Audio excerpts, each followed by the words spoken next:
रागिनी की जुबानी। नमस्कार, आप सभी का हमारे YouTube चैनल में स्वागत है। आज मैं आपको सुनाने वाली हूँ दो सिर वाले जुलाहे की कहानी। बहुत समय पहले की बात है।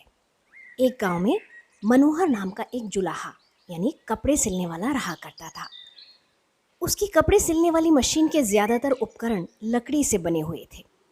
एक दिन बहुत ज़्यादा बारिश होती है, जिस कारण बारिश का पानी उसके घर में भर जाता है। घर में बारिश का पानी भर जाने के कारण उसकी मशीन पूरी तरह से ख़राब हो जाती है। मशीन ख़राब हो जाने के कारण मनोहर बहुत परेशान हो जाता है। वह दुखी होकर सोचने लगता है कि अगर जल्दी ही उसने अपनी इस मशीन को ठीक नहीं किया तो वह कपड़े सिलने का काम नहीं कर पाएगा और उसके परिवार को भूखा रहना पड़ेगा।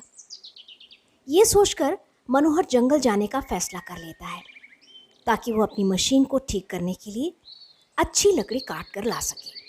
फिर मनोहर इस विचार के साथ जंगल की ओर चल देता है।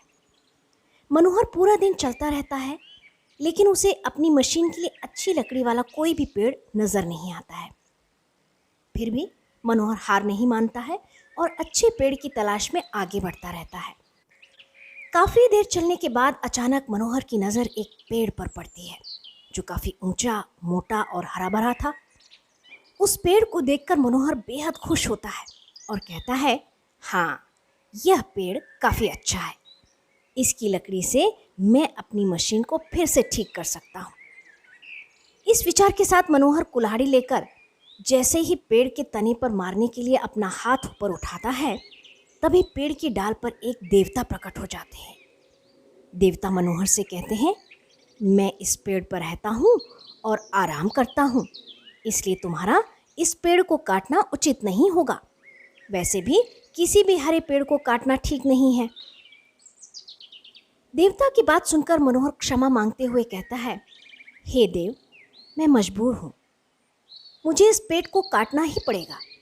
इस पेड़ की लकड़ी मेरी मशीन के लिए उत्तम है। बहुत ढूंढने के बाद मुझे यह पेड़ मिला है। अगर मैं इस पेड़ को नहीं काटूंगा तो मेरी मशीन खराब रह जाएगी और मैं कपड़े सिलने का काम नहीं कर पाऊंगा। इस वजह से मैं और मेरा परिवार भूखों मर जाएगा। मनोहर की बात सुनकर देवता कहते हैं, मनोहर, मैं तुम्हारे जवाब से खुश हूँ। तुम इस पेड़ को ना काटो। इसके बदले तुम्हें जो वरदान चाहिए वो मांग सकते हो। मैं तुम्हारी इच्छा ज़रूर पूरी करूँगा।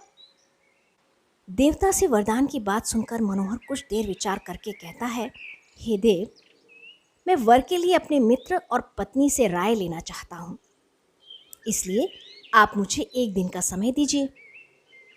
मनोहर के आग्रह को देवता मान लेते हैं और उसे एक दिन विचार करने के लिए दे देते हैं। एक दिन का समय लेकर मनोहर अपने घर की ओर चल देता है। रास्ते में उसे उसका मित्र नाई मिलता है। नाई से मिलकर मनोहर उसे देवता की वरदान वाली बात बताता है। उस पर नाई मनोहर को एक राज्य मांगने की सलाह देता है। नाई कहता है कि तुम देवता से वरदान में एक राज्य मांग लो। तुम उस राज्य के राजा बन जाना और मैं उस राज्य का मंत्री बन जाऊंगा। फिर हमें कोई कष्ट नहीं होगा और हम आराम से अपनी जिंदगी बिता पाएंगे। नाई मित्र की बात पर मनोहर कहता है, मित्र, तुम बिल्कुल ठीक कह रहे हो। इस बारे में एक बार मैं अपनी पत्नी से भी पूछ लूं, फिर मैं देवता से वरदान मांग लूंगा। पत्नी से राय मांगने की बात पर नाई कहता है, मित्र, तुम्हारी पत्नी काफ़ी घमंडी और मूर्ख है, इसलिए तुम्हें उससे राय नहीं लेनी चाहिए। ऐसी स्त्री केवल अपने लाभ के बारे में ही सोचती है। इस पर मनोहर कहता है, मित्र, फिर भी वो मेरी पत्नी है, इसलिए मैं उसकी राय एक बार ज़रूर लूँगा। इतना कहते हुए मनोहर अपने घर की ओर बढ़ जाता है। घर पहुंचकर मनोहर जंगल में घटी पूरी घटना अपनी पत्नी को बताता है। देवता से वरदान मिलने की बात सुनकर मनोहर की पत्नी कहती है, राज्य मांग कर कोई लाभ नहीं। राजा की कई जिम्मेदारियां होती हैं, वो कभी सुख से अपना जीवन नहीं बिता पाता है। राजा राम और नल भी राज्य होते हुए ज़िंदगी भर दुख में जिए। आप 2 हाथ से इतने अच्छे कपड़े सिलकर ठीक ठाक कमा लेते हैं। ऐसे में अगर आपके 2 सिर और 4 हाथ हो जाएं, तो आप दोगुनी कपड़े सिल पाएंगे। इससे कमाई भी दोगुनी हो जाएगी और आपका मान भी समाज में बढ़ेगा।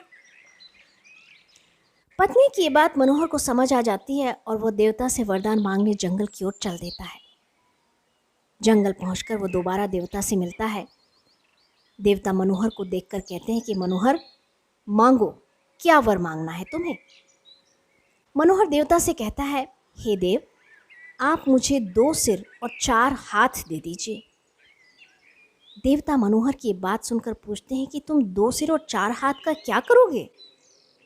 तब मनोहर बताता है कि 2 सिर और 4 हाथ होने पर वह 2 गुना कपड़े सिल पाएगा, जिससे उसकी कमाई पहले से अधिक हो जाएगी।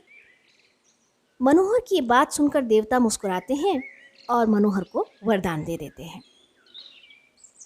देवता का वरदान पाकर मनोहर को 2 सिर और 4 हाथ हो जाते हैं। वरदान पाकर मनोहर बहुत खुश होता है और अपने घर की ओर चल देता है।